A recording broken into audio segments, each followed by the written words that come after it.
कैमूर जिले के दुर्गावती प्रखंड के मचकिया गांव के पास से गुजरने वाली दुर्गावती नदी का कटाव तेजी से हो रहा है। नदी के तट पर बसे 20 से 25 घरों में रहने वाले दलित परिवारों की सुरक्षा खतरे में है।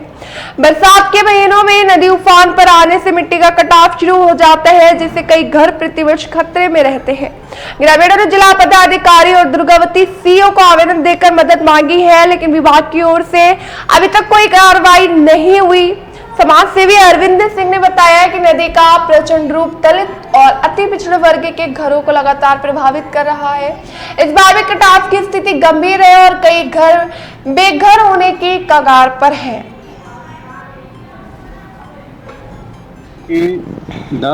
साल दर साल यह कटाव दुर्गावती नदी पर बसा हुआ मचखिया गांव झेलता रहता है और नदी के किनारे बसे हुए दलित लोग, अति पिछड़ा लोग, अल्पसंख्यक लोग काफ़ी डर के साए में सोते हैं, चूँकि नदी के किनारे उन लोगों का घर है और घर ऐसा है कि अगर ये उफान पर नदी आती है, चूँकि बरसाती नदी यह दुर्गावती है और दो नदियों का यह मेल है और दोनों नदियां जब उफान पर होती हैं तो काफ़ी प्रचंड रूप दुर्गावती का होता है।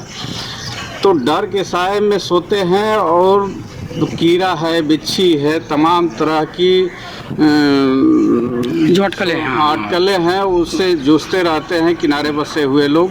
और किनारे जो घर है, सोए जो रहते हैं रात को, वो भय के साए में सोते हैं कि कब जो है कि नदी उनको अपनी आगोश में न समेट ले। तो काफ़ी दिक्कतों का सामना यह मचखिया गांव के किनारे बसे हुए लोग कर रहे हैं और विस्थापित होने की कगार पर हैं। मतलब यहाँ से पलायन की स्थिति में है दलित हमारे भाई, जो कि काफ़ी समस्या है और सरकार के लिए एक चुनौती है जिसे नज़रअंदाज कर रही है सरकार। इसके पहले भी यहाँ मट्टी का कटाव हुआ था, काफ़ी हुआ था बीच। ये जो आप देख रहे हैं कम से कम 20 फीट आगे तक घर थे। मतलब हम लोगों का बचपन भी इस धारा में हुआ है। घर था, पीछे आदमी चलता गया, बढ़ता गया, नदी का कटाव और आगे बढ़ता गया, लोग पलायन करते रह गए। लेकिन अब वो सिचुएशन आ गई है कि पलायन की स्थिति नहीं है, लोगों के पास ज़मीनें नहीं है, पैसा नहीं है, किसी तरह अपना जीविकोपार्जन कर रहे हैं। तो इन समस्याओं से जूझ रहा है मचखिया गांव। फिलहाल अभी कितने घर हैं जो इसकी जद में आए हुए हैं? कम से कम 30 से 35 घर हैं जो समस्याओं से ग्रसित हैं। क्या कुछ अपील करेंगे प्रशासन से?